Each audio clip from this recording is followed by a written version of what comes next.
Previously on the British Broadcasting Century, 99 episodes of wireless geekery. Yes, the British Broadcasting origin story told in great detail as only podcasting allows. This is the British Broadcasting Century's Century, episode 100. I'm Paul Carenza, your host, and I thought this time we would revisit some of my favourite, and indeed some of your favourite elements of the previous 99 episodes. In our ongoing timeline, we've reached the summer of 1923, and we're about to face the Sykes Inquiry, the first inquiry into what the BBC could, should, and would be. More of that later this episode and next episode.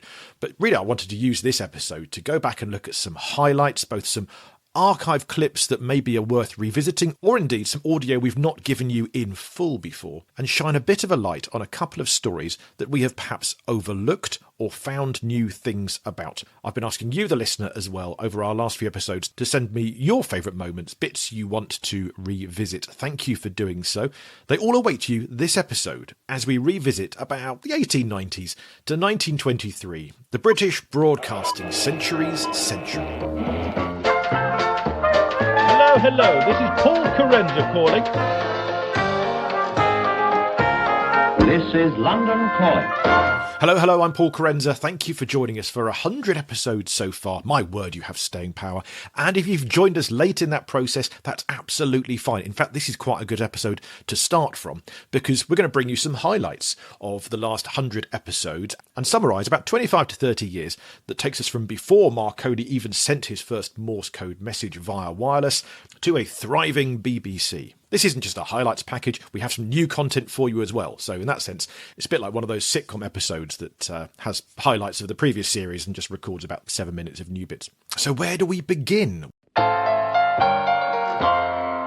I suppose episode 1. We whizzed through a few decades from Morse to Marconi via great names such as Faraday and Hertz and his van rental company. Yes, we did do that joke on episode 1. These long Hertzian waves that you can actually catch if you've got a receiver. But Hertz doesn't see much use for his radio waves outside of the lab. But what to do with these waves now that we can send and receive them? One of the first guesses was for lighthouses, if radio waves could signal wirelessly through bad fog. I think whenever one tries to look at the beginning of anything, one always finds that somebody else has done it first. BBC's first chief engineer, Peter Eckersley. Most people believe that Marconi invented wireless. There was a gentleman called Faraday, there was another called Hertz. All you can do is to paint the highlights to bring out the main events and not be bothered by people who half hinted at the things to come. And it took much later in our podcast, episode 91 in fact, to bring you the tale of the Victorian streaming service that in the 1890s brought theatres and churches to your homes. For the tale of the electrophone and the birth of the idea of broadcasting, we were joined by Dr. Natasha Kitcher. Very late Victorian era, the telephone has arrived in England, but people aren't too sure what it's going to be yet.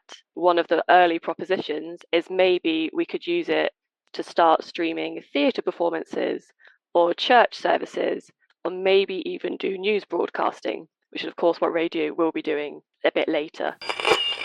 That's Dr. Tasha Kitcher on the electrophone. Go back to episode 91 to hear more of her marvellous chat with us on the podcast. So it's a split story at first, I think, between the idea of broadcasting and the growth of wireless telegraphy and telephony. Helped along its way, of course, by Guglielmo Marconi himself coming to London in 1896. With his mum, who's part of the Jameson whiskey dynasty. So she's got cash and connections, and at Toynbee Hall in East London, there's a very special box, well, 2 special boxes that Marconi brings with him. They communicate wirelessly. As Marconi's research grew, we told you on episode 92 of the first sports commentary given by Marconi himself via Morse code as covering the 1899 America's Cup yacht race. Yachts slowly drifting is all that survives of that first broadcast sports update.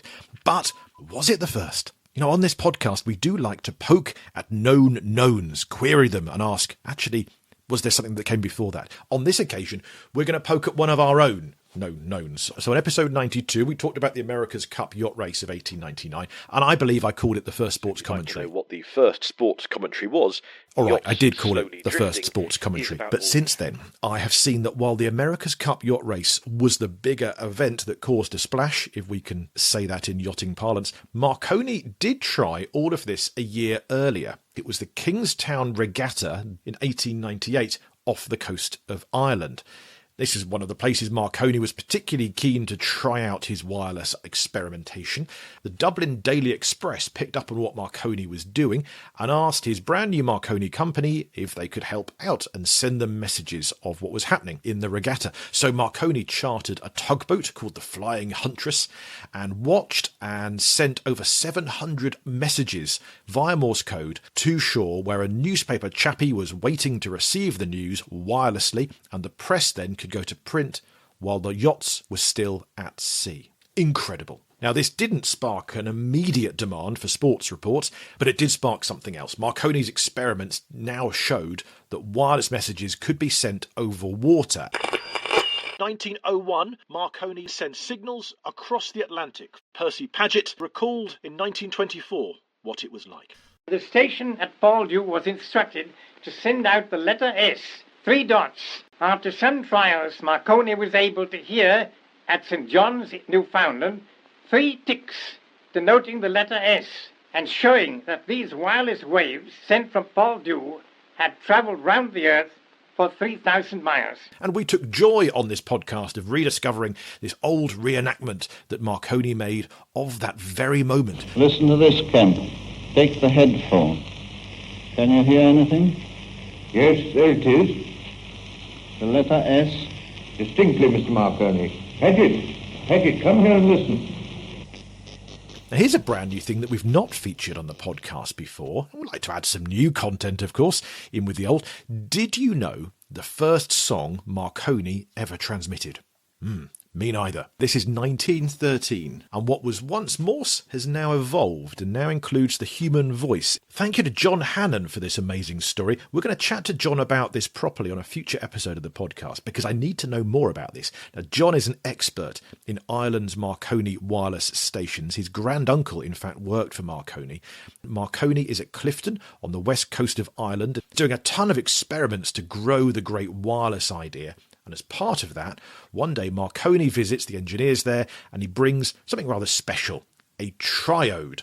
Now, they've already got a diode. This is a triode, a vacuum tube that amplifies signals. It means you can go from the dots and dashes of Morse to something more complex and powerful. If you want to know a bit more about what a triode is, one of Marconi's right-hand men, C.S. Franklin, described at the time, It's to magnify received signals by electron flow. The electrons come in at the entrance hall, the filament, then go up via the refreshment bar, the grid, to the ballroom, anode, where, greatly refreshed from the bar, they hop about and boost up the signals. So there you go, that can bring us the human voice and not just Morse. So they gave this a go, and Marconi engineer G.H. Landon, he's got the job of listening in to see if this is working. He hears Marconi count to 5, then he hears the blare of a bugle, and then he hears this record. The voices of George Grossmith and Edward Payne singing The Two Obadiahs. Quite recognisable and reasonably tuneful, he wrote a year later. Said the young Obadiah to the old Obadiah, Obadiah, Obadiah, I am dry. And our good friend Captain H.J. Round was there too, Chief Engineer of the Marconi Company, one of the key innovators of early British broadcasting. You know, one of the delights of this podcast has been to meet or chat with the grandchildren of these broadcasting pioneers. I think in the last 100 episodes, well, we chatted to the grandchildren of Marconi Chief Engineer Captain H.J. Round, hello David Jervis, BBC Chief Engineer Peter Eckersley, of course, Director of Programmes Arthur Burrows, still trying to coax them onto the podcast, but been great to chat with them. First radio dramatist Phyllis Twigg, Radio Times editor Leonard Crocombe, of course, Justin Webb is his grandson. The station directors Percy Edgar and Bertram Fryer, the 2ZY musician Sidney Wright, the Marconi boss Godfrey Isaacs, possibly more that I've forgotten, the descendants of these wondrous names that we've learned all about. Been great to connect up with some of their families. In some of these cases as well, it's been especially nice to help connect these grandchildren or great-grandchildren or great-great-grandchildren with their own ancestor, maybe fill in some gaps that they weren't aware of. And, you know, I've learned some stuff from them as well about their own family life. So it's been gorgeous to connect these people up.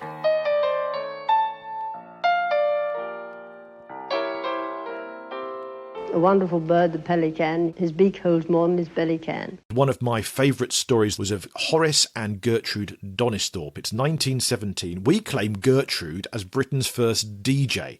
Now, arguably, Marconi was doing a little bit of that, playing the two Obadiahs, but Gertrude Donisthorpe in 1917, she's playing records for an invisible audience of hundreds. It's broadcast and it's to many and it's music, and she introduces what the record is. Mainly, though, it's just for her husband Horace. They are training troops by day, and then at night those troops listen in to see what Gertrude and Horace are experimenting with wirelessly from a field in Worcester. And it was lovely to rediscover this rarely heard clip of Gertrude Donisthorpe about her wireless contributions of 1917. They had groups of training centres all around Worcester, about within a radius of a mile.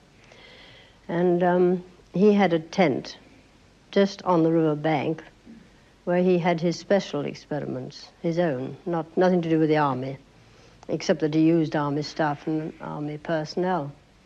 And during the night, I used to have to go down there and play gramophone records and talk to my husband over the radio.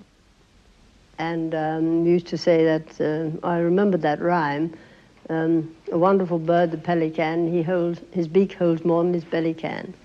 I used to say that endlessly for the radio. I don't know why. I don't know whether the vowel sounds, the consonants were any help. Gertrude Donisthorpe there, marvellous. That's a longer clip than we have featured previously on this podcast. I'm delighted as well that thanks to this podcast project and your investment and interest in it, we found a picture of Gertrude Donisthorpe and essentially got it out there. When the Radio Times featured us as Podcast of the Week, they wanted a picture to go with the article.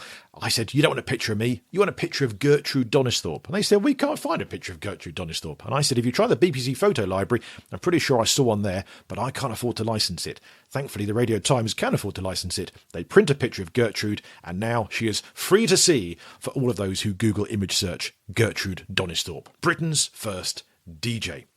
I was the first woman to speak over the radio, I think. First broadcaster. All the stations heard me all around, within the mile radius. And you'll never hear that clip elsewhere. You just won't. It's on a never-been-repeated BBC documentary called Breaking the Silence, which also featured this chap, Mr. R.D. Bangay of the Marconi Company's research department in Chelmsford. We were regarded by the general public as magicians, something kind of supernatural, but I think we rather kind of rolled in that. It amused us. I don't think we are any different then to what one is now. It was a question of the problems you had to meet and the difficulties of communication of any kind. Motor cars in the earliest days were unknown, and to get from one point in England to another was quite a problem sometimes. Mr. Bangay joined the Marconi Company in 1902. He stayed till 1956. What a time to be alive. So broadcasting arrived bang in the middle of his Marconi career there. And in that time, he was there in Essex, overseeing Peter Eckersley and the Rittle team, who we'll get to in a moment. But also, he was there with Captain Round and Mr. Ditcham. In 1919, I had the pleasure of being the first person to speak across the Atlantic from this side when we made experiments from Ballybunion in Ireland to Nova Scotia. And then in 1920, we started permanent experiments in Chelmsford with a view to finding out whether we could get good quality on the air for singing and music, and to some extent whether the public would be interested in it, and of course to find out the range and so on. The end of 1919, they are transmitting railway timetables. Here, from later years, offering us a reenactment of that exact thing, is Mr. W.T. Ditcham himself. MZX calling, MZX calling. This is the Marconi valve transmitter at Chelmsford, England, testing on a wavelength of 2,800 metres. How are our signals coming in today? Can you hear us clearly? I will now recite to you my usual collection of British railway stations for test purposes. The Great Northern Railway starts at King's Cross. The London and North Western Railway starts from Euston. So in our early episodes, we told you about early 1920, Ditcham's news service, and following that, experiments with music coming from Chelmsford, and roped in for the task from the factory next door to Marconi's, from Hoffman's Ball Bearings, so they had to pay her, Britain's first professional broadcast artiste, Winifred Sayer. Well, I saw a transmitter. I didn't know what it was then. And also lots of boxes and cases around, and Mr. Ditcham sitting by the side, sort of doing announcing. MZX calling, MZX calling. This evening, for a change from our usual list of railway stations, we have a vocalist, and a lady vocalist too, you'll be glad to know. So I will now ask her to start on her first song. Will you start now, please?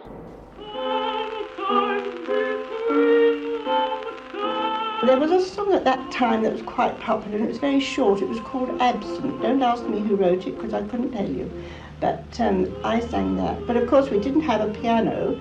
We had to start off with a tuning fork and the hum of the different things, the electrical things that were going on at the same time.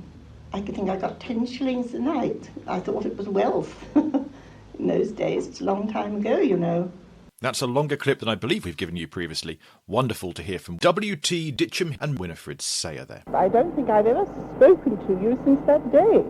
I don't think so. I think I was a bit dim because I used to call it this Punch and Judy show, and it just shows how wrong I was. I didn't realise the importance of it all. 4 months later, things got a bit bigger when the Daily Mail got in touch and asked if they could sponsor a concert with Dame Nellie Melba, of course. Back on episode 4, we told you all about Melba, so we won't go back over all of the details, but we will bring you something new here. We asked the question on that episode, what of the recording? Because we know a recording was made, apparently, at the Eiffel Tower. Their radio station picked it up and always wondered, what if it were to be found somewhere? Well, bad news, unfortunately. Andrew Barker, our newspaper detective, found this. It was in the Worthing Herald of 30th of May 1925. A speech was given by Peter Eckersley to the Worthing Wireless Society, in which he said, "Broadcasting began in Britain. Strangely enough, it actually started in a place which was now famous, Chelmsford. Dame Nellie Melba broadcasted a song, and in fact a gramophone record was made by some listeners. It has since been destroyed. The transmitting was now what might be called perfect. As a matter of fact, it was thundering bad. The government, however, put a stop to that on the grounds that it was causing interference with legitimate spark stations." So the recording of Dame Nellie Melba apparently destroyed by 1925. Didn't last too long there. And as Eckersley there kindly carried our story forward, the government put a stop to all of that experimental broadcast entertainment, and broadcasting was essentially banned for the next 18 months. So as to that gap year of no broadcasting, we told you a bit on episode 6 about the radio hams keeping things alive. On episode 73, we looked at the August concert, which was put on in aid of St Dunstan's by Captain Ian Fraser. That technically is London's first broadcast, I think. The 1st of June 1921, it's Epsom Derby Day, and somehow, even though in 1921 there's no legal broadcasting, this gives us the first traffic report and sort of the first sports result on British radio as well, because it's Derby Day and there's a rail strike. You've got all of these track visitors wanting to come and see the Derby. The police are in a bit of a panic, but radio is still allowed for legitimate purposes, such as police radio. And so the police have chartered a Zeppelin. They fly over the Epsom racecourse, and via radio, someone in the Zeppelin's looking down at the traffic and the roads around Epsom racecourse to see how to direct police to go and help them. There's a Marconi van at the finish line, able to then communicate with the police, and of course, he's at the finish line, so when the winning horse crosses that line, he can indeed tell everyone the result. For more on the amazing role the Epsom Derby played over the years in British broadcasting, see episode 92 on the early sports broadcasts. Well, I think it's time to bring broadcasting back then, isn't it? So February 1922, it does return. 2MT Riddle take the reins, and Peter Eckersley and his team start broadcasting on a Tuesday evening. I happened to be in the Marconi company at the time, and we inhabited a place called Riddle, a hut. Long, low hut full of long, low people. And we had a wireless transmitter, and we were eventually appointed by the Radio Society of Great Britain to do this thing called broadcasting. Now, I have been asking over the last few episodes for you, dear listener, to let me know which are your favourite things to bring you as part of this podcast retrospective from our 100 episodes. And by far and away, the most requested thing is Peter Eckersley, 2MT Riddle, February 1922. Graham on Blue Sky, Michelle Gersich, long-time supporter, patron of the podcast, as is Andrew Barker, our newspaper detective. He asks, I would like to highlight those reconstructions of the 2MT broadcasts by Peter Eckersley. I get a frisson of excitement every time I hear them, says Andrew. Well, shall we hear these reconstructions then by Peter Eckersley?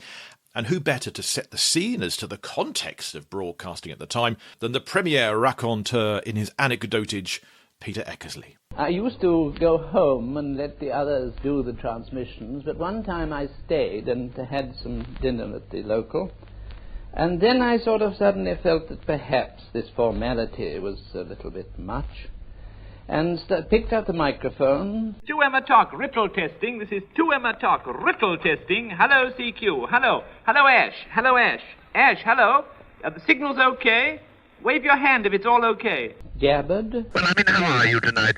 I'm afraid there's a bit of rather serious things have happened this evening. We did expect to get some rather famous singer, but well, she failed. Singers failed, you know. Didn't shut down for any 3 minutes. A little dud road, 3 grids and a quadro. The outer one forming the plate. The electrons got muddled with so many grids, but the final M value was 8.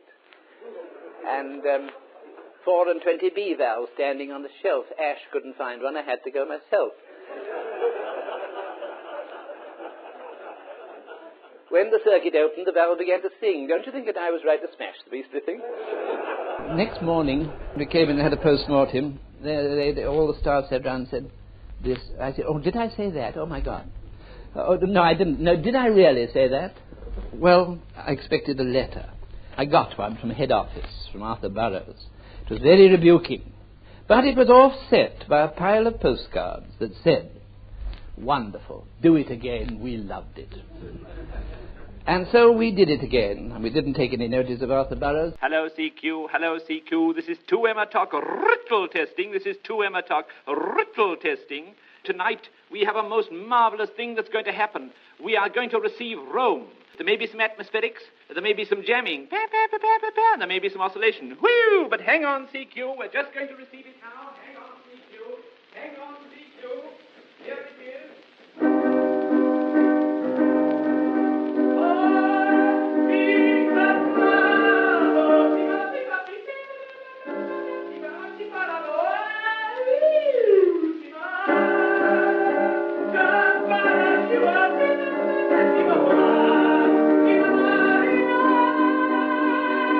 Peter Eckersley there, narrating the story and reconstructing it.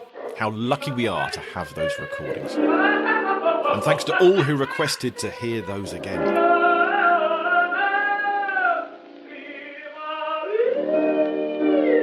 May 1922 then. Broadcasting is booming by this point and growing exponentially. You've got 2LO in London under this man, Arthur Burroughs. Nobody could tell to what extent broadcasting would catch on, nor indeed whether it would take on at all.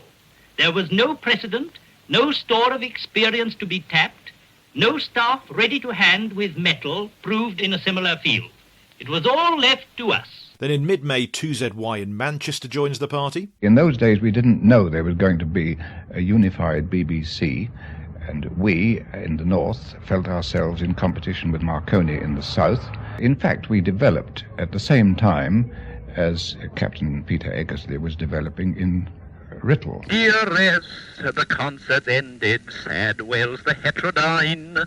You must soon switch off your valves, I must soon switch off mine. Write back and say you heard me, your distance and where and how. Hark for the engines failing. Wow, wow, wow, wow, wow, wow, wow. Good night, CQ. God bless you and keep you. I can't. God bless you. Goodbye. Good night. Ultimately, of course, these rivals will be drawn together under one BBC. And we spent many an episode reconstructing the parliamentary debates even, thanks to many of you loaning your voices. Last episode, we were joined by David Prosser and Robert Godfrey, showing even now there's new information coming out about exactly how all of this came into being. If you've not heard last episode, I highly recommend it. David Prosser found this document that proves that Godfrey Isaacs of the Marconi Company was the one who actually introduced this one British broadcasting company idea. I actually took a little pilgrimage a couple of weeks ago to the memorial of Godfrey Isaacs at Lyne Church in Surrey. If you follow us on social media, you might have seen our pictures there. It was a beautiful day, and it was lovely to see that Marconi Company employees had funded and erected this monument in tribute to their chief, Godfrey Isaacs, without whom there may be no BBC. And one other bit of the pre-BBC era that we really completely overlooked on the podcast, our newspaper detective Andrew Barker noted that probably the biggest thing that we've not featured at all was the 3rd of November 1922, in which the Lord Mayor of Bristol spoke from his own house, and it was the first time a long-distance broadcast was made using a telephone link, something that would form the basis of simultaneous broadcasting by cable in years to come. Here then, with more on this notable pre-BBC Lord Mayor's broadcast, is Andrew Barker. On November 3rd, 1922, a broadcast was made by 2LO, which involved an address by the Lord Mayor of Bristol, given at his residence in Bristol, and transmitted over what was called wired wireless, the wired wireless circuit, to Paddington and then to Marconi House by wire, and therefore broadcasted. So like many of those pre-BBC experimental broadcasts from 2LO, it was really a broadcast to a certain group of people. In this case, it wasn't a fete or a charity event like many of the London ones were that summer. It was for the people of Bristol. It was actually heard in London as well, where they had halls full of nearly 1,000 people listening in with headphones. This was the first time that a broadcast had been made via a telephone line. And this was actually a special telephone line. This is something that was often used to carry telegrams, using a different frequency from that those who were speaking on the same telephone line. And this was the first time that this had been done in Britain. And it's something we completely overlooked on the podcast before. Partly I was in a rush to get to the launch of the BBC. And I think also I saw Phone Line and thought, that doesn't sound like radio to me. But of course, it's such a key part of the future of what the BBC would use. Yes, that's right. Simultaneous broadcasting scheme, when it actually opened, was entirely or almost entirely by this wired wireless wire.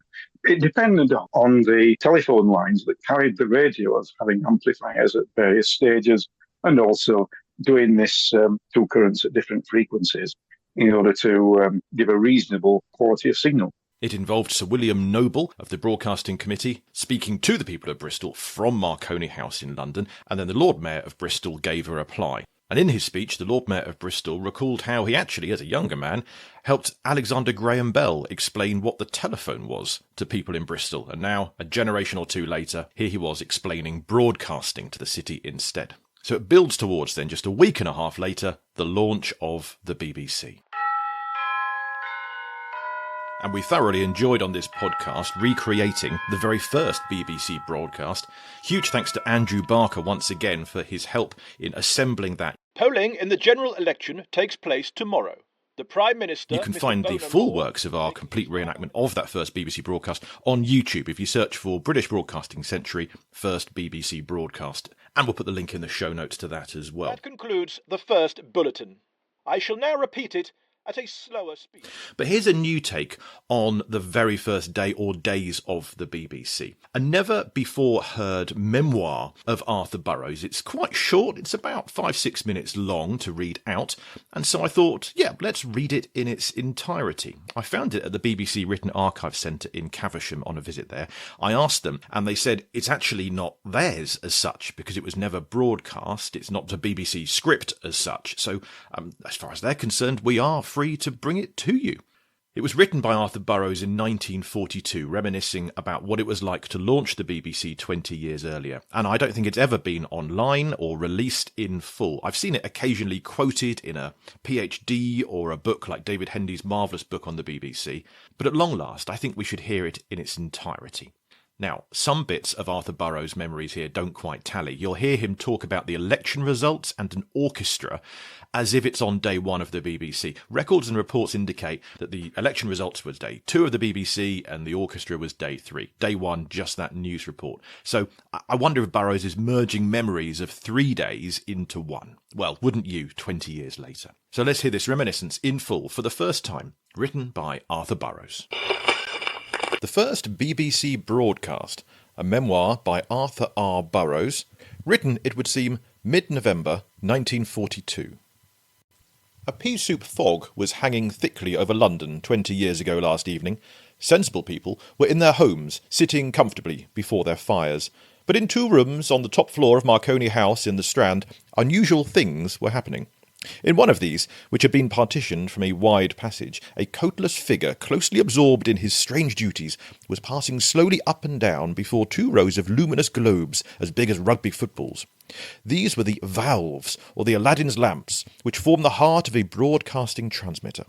These lamps were being warmed up to their task of throwing wireless waves over Greater London and beyond. In a few minutes, the BBC was to take the air officially for the first time.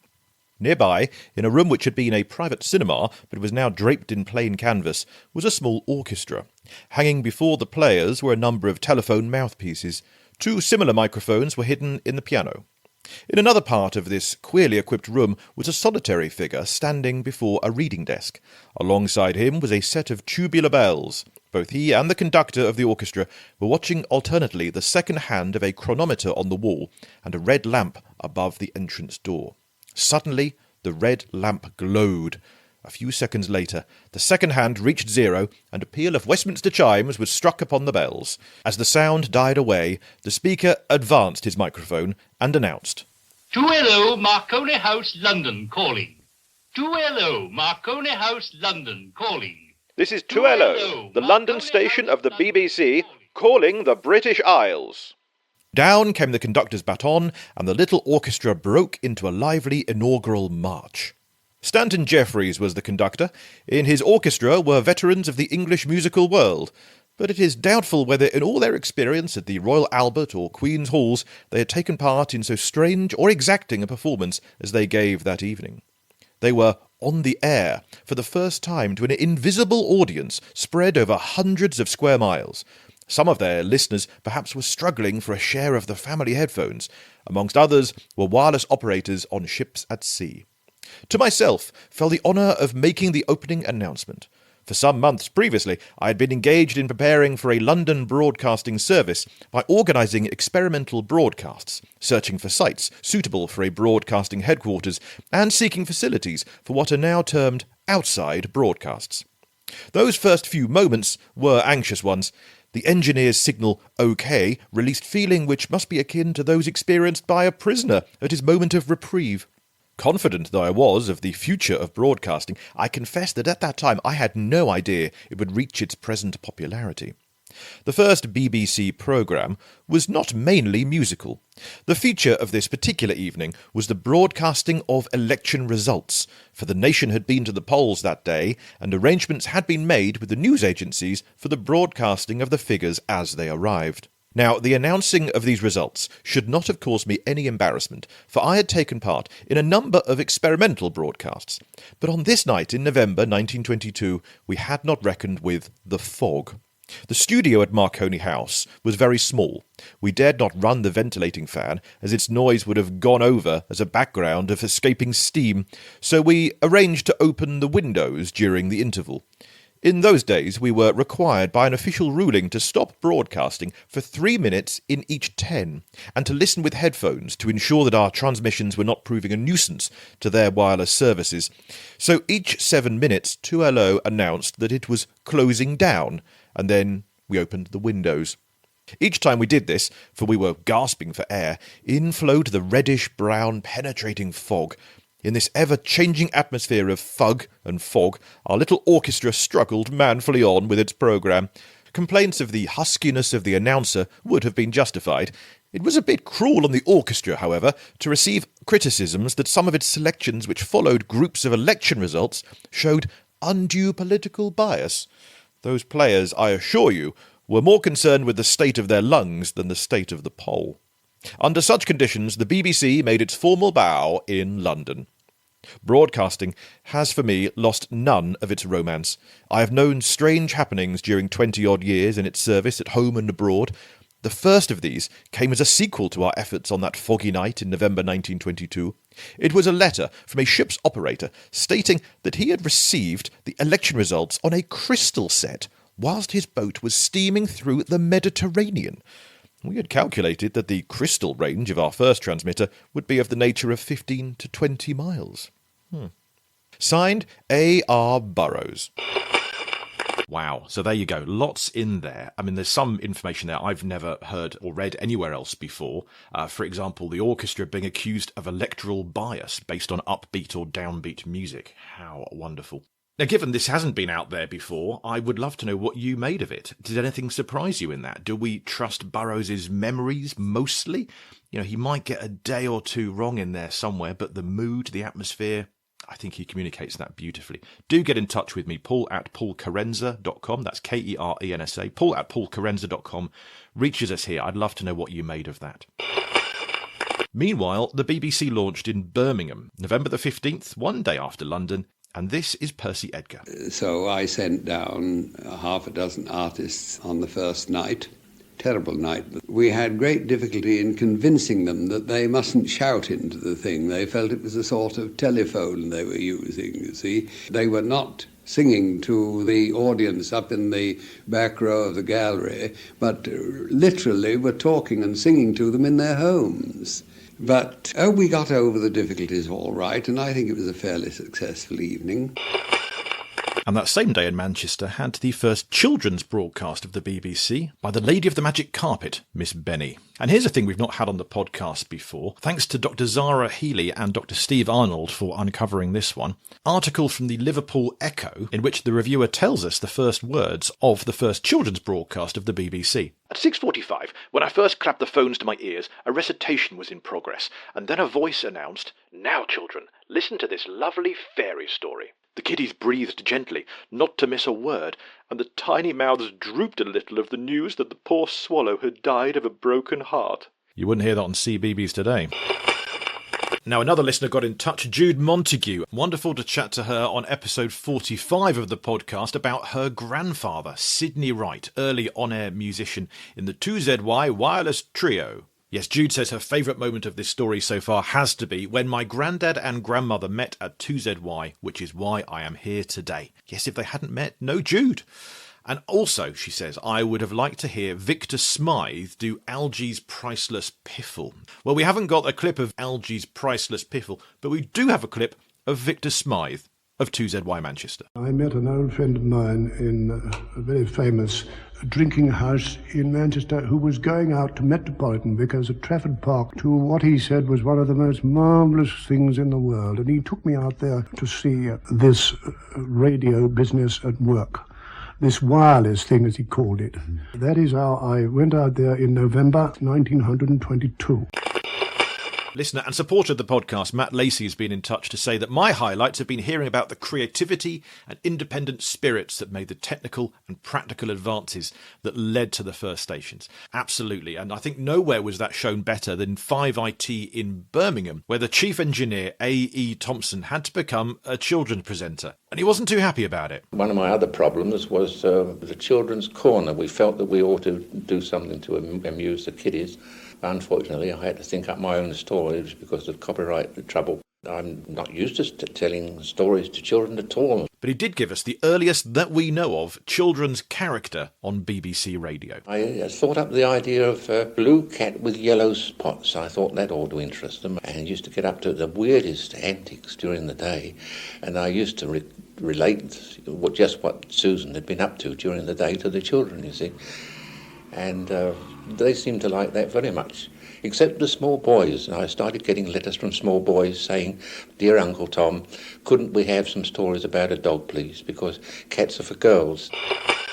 I have just come from my church in Whitechapel, a great church situated. It was really good fun to look back at the very first BBC Christmas. We did that on episode 20 with James Cooper, the Christmas expert. And on episode 60, A History of Religious Broadcasting, we looked at Reverend John Mayo with the first BBC religious broadcast. Privilege, by the aid of the wizardry of Mr. Marconi in this wonderful house, to speak, as I understand, to many thousands of people. And episode 72, the first radio dramatist Phyllis Twigg. Great to delve further into the truth about Father Christmas. That was the much overlooked first radio drama in Britain. Christmas Eve 1922. You get sound effects, a full cast, children singing, and I'm now doing some work with Phyllis Twigg's great-granddaughter to work on a biography about her life.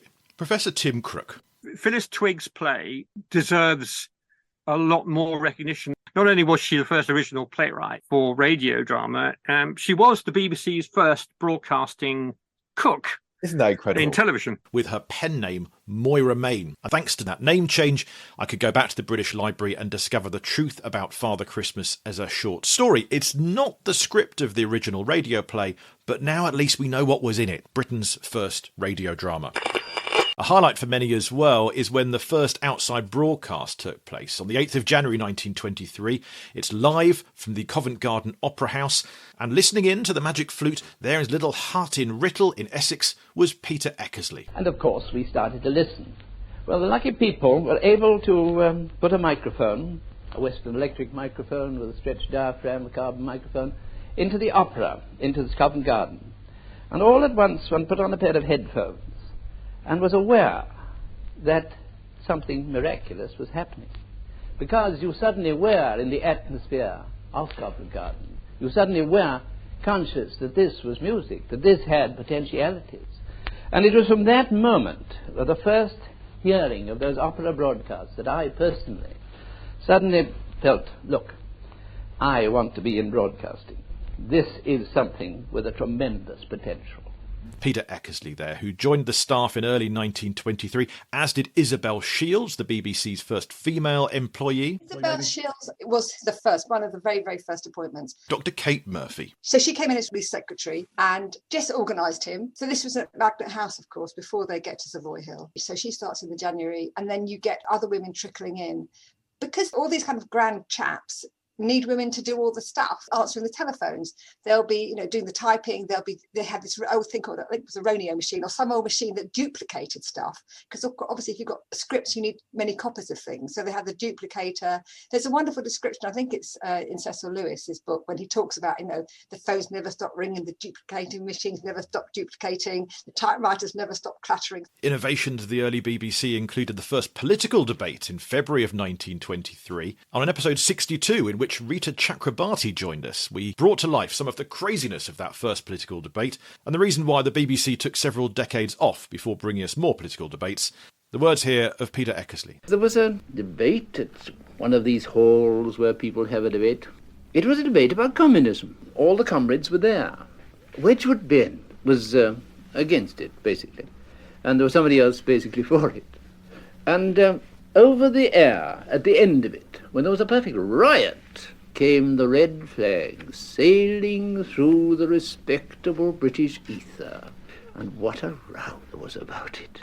What a row afterwards. And there you were, you see, suddenly aware that this power, this medium was something so terrific that millions of people probably never heard of the red flag, never heard of communism, or except as sort of denigration. And that was one of the most dramatic occasions that I can remember. The Cardiff station launched 5WA, and we heard more about that from Gareth Gwynn and Dr. Andrea Smith. Episodes 54, 61, 68 if you want more on the Welsh story. And here's another little new thing for you. Since we brought you those episodes on the Welsh launch, a lovely bit of archive has come to light. Here's a performer from that night who sang Daffy de Garagwen, baritone Mostyn Thomas. And I thought, well, what a wonderful thing, to be the first to broadcast in Wales. I mean, it was quite an honour for me, and I look back now and I think of that little place, in Duke Street with that thing hanging down there. It was the mic, like when we used to make records in the old days. What a different thing it is now. When you want to sing high notes, you had to get back, and then come forward. And I remember it so well, the studio wasn't ready, almost. And they were trying to hang these microphones, so that you could sing. And they were running around there and didn't know whether they get it on time, because they had advertised in the papers that it was to be at a certain time, naturally, and all the people that I'd said were waiting, don't you see? So I sang, and I always think it because you almost got nervous there, waiting for this thing to go, and when it was going to go, But finally, they brought it off. Naturally, they wanted me to sing something in Welsh, so I remember the first thing I sang was Daffy de Garagwen. That's from the 50th anniversary of the launch of BBC in Wales, 5WA. We've brought you several episodes as well on the first Shakespeare on the BBC. Several episodes because 16th of February 23 was a scene from Julius Caesar, and 28th of May 1923 you get your first pretty much full-length play, Twelfth Night, thanks to Kathleen Nesbitt. Joining us on all of those episodes about the first Shakespeare on the Beeb, Dr. Andrea Smith, whose new book is just out. It's called Shakespeare on the Radio, A Century of BBC Plays, published by Edinburgh University Press and written by Dr. Andrea Smith. Twelfth Night in May 23, the first play, and that coincides with the fact the theatres have all gone, well, we're not going to give you any more actors, you're stealing our audiences. So the BBC is in this position that they've been having excerpts from plays, but the theatres have said, no, can't do that anymore. So the timing is just right. And the other thing that happens at this point as well is the move to Savoy Hill, and they've got better studios. And it's better suited for drama. So on 16th of February 1923, that first Shakespeare scene from Julius Caesar, and the same night, Harry Tate, the comedian, had his BBC debut. And a bit of extra news on that from comedy historian Alan Stafford, who's been in touch with this. On the 16th of February 1923 at Marconi House, music hall veteran Harry Tate performed his current stage hit, Broadcasting. Harry Tate, he of the booming voice and permanently twitching outsize moustache, specialised in ensemble sketches such as motoring or flying, with props that invariably fell apart or combusted. So 2LO management must have been alarmed to see him and his team lugging those bulky props into the modest-sized studio despite the absence of a studio audience. Tate later told Radio Pictorial, "Many people have been curious as to why we should need such props in a broadcast that is not seen. Well, unless we are actually going through the motions of the act as executed on the stage, we cannot properly time the gags. It is much easier to do the actual thing before the microphone than to imagine one is doing it." Tate's broadcasting sketch was never preserved on film or record, but when I discovered the University of Bristol held a collection of Harry Tate's papers, I asked if there was a script. There wasn't, but they did turn up a couple of intriguing fragments, a carbon copy of pages 4 and 5 of the script, plus some handwritten dialogue. The handwritten page appears to be Tate's early draft of the sketch. Flash, his know-it-all friend, lectures him on the inadequacies of his radio equipment. "This magnetic actuator is no good. You want a zincite-bornite crystal detector, couple it on one side to the telephone condenser, on the other to the variable condenser, then over the multifaceted switches which have an earth connection, and thence on to the antenna." As I began to decipher the handwriting, I found this apparent gobbledygook was in fact genuine broadcasting terminology, suggesting Tate himself was something of a radio ham. In the typewritten extract, Tate recruits his next-door neighbour to act as a human aerial. His friend Flash says they must have a coil, but all Tate can provide is a pail. Flash tells Tate to fix the pail to the weakest part of the human body. So Tate places it over his neighbour's head before earthing him to the water tap and wiring him to the battery. Tate picks up the microphone. This is Tate's Broadcasting Corporation, wavelength T8, 1066 metres. We have much pleasure in giving you our programme schedule. At 6 o'clock tomorrow morning you will listen to gramophone records. At 10:15 you will hear gramophone records for 3 hours, and then by way of a change from 3:30 we will play you some gramophone records. Although the rest of the script is lost, the Daily Herald reveals how things played out, which isn't great news for their bucket-headed human aerial. An Albert Hall concert got mixed up with the Russian Revolution, and the homespun set couldn't stand it any longer. There was a fuzz and a fut. The voices suddenly ceased, and the human mast disappeared. Presently his singed and mangled remains fell from the ceiling. Thank you, Alan. Alan's recently published book on the complex life of BBC comedy pioneer John Henry is called Bigamy Killed the Radio Star. It's out by Phantom Publishing. Add it to your list. So then our more recent episodes has covered early sport on the BBC. We credit Cardiff for giving us the first regular sports broadcasts, unlike the official record which would claim that London did it first. Edgar Wallace at the Derby, I don't buy it. It was Cardiff, with their Sport of the Week from April that year.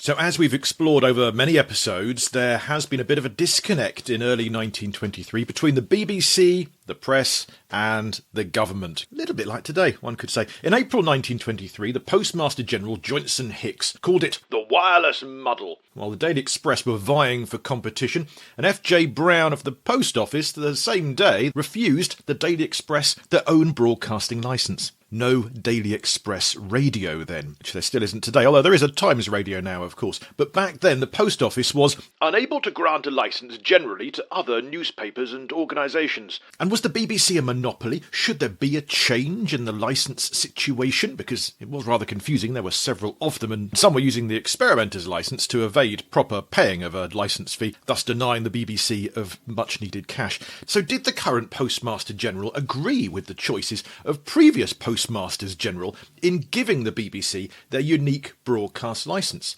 Should the 200,000 licence fee dodgers at the time be prosecuted? Well, they needed a government inquiry, the Sykes Inquiry, to the rescue. So 24th of April 1923, the Sykes Committee was appointed. There were 10 people, 4 of them MPs, Frederick Sykes himself chairing it, J.J. Astor, Sir Henry Norman, who was a big wireless fan, and Charles Trevelyan. From the General Post Office, they brought know-it-all F.J. Brown, who knew a lot about pre-BBC wireless. And the Accountant General was Sir Henry Bunbury. He was there to keep an eye on the figures. There was a representative from the press, another from the Radio Society of Great Britain. There was an Army Field Marshal, and then representing the BBC, John Reith muscled his way onto the committee as well. They had 34 meetings over 4 months, interviewing 32 witnesses. As for the full details, on Patreon, do join us. We'll be doing a deep dive into the Sykes Inquiry. We're going to read it all. It's not as scary as it sounds, but I'll go through it in detail and pick out those key elements. If you would like the works, then join us on Patreon. If you want the summary, you're in the right place. And next episode, we'll look a little more fully into what the Sykes Report ultimately decreed. I did enjoy this new version of an older rediscovered classic sent our way by singer Kathy Toohan. There's a wireless station down in my heart. There's a wireless station down in my heart. Thank you for being here for the previous 100. And of course, I must thank all of our patrons who've supported us over the last 100 episodes. Patreon.com/Paul Carenza is where you can go. £5 a month gets you behind the scenes, the extra things, some writing, normally a video, and some extra things on other areas I'm researching at the minute that aren't quite either ready for the podcast or just extra glimpses that wouldn't quite fit this particular medium. It all keeps this project going. There's literally no way we'd have made it to episode 100 without the support of the people on Patreon.com/Paul Carenza. So thank you so much if that has been you.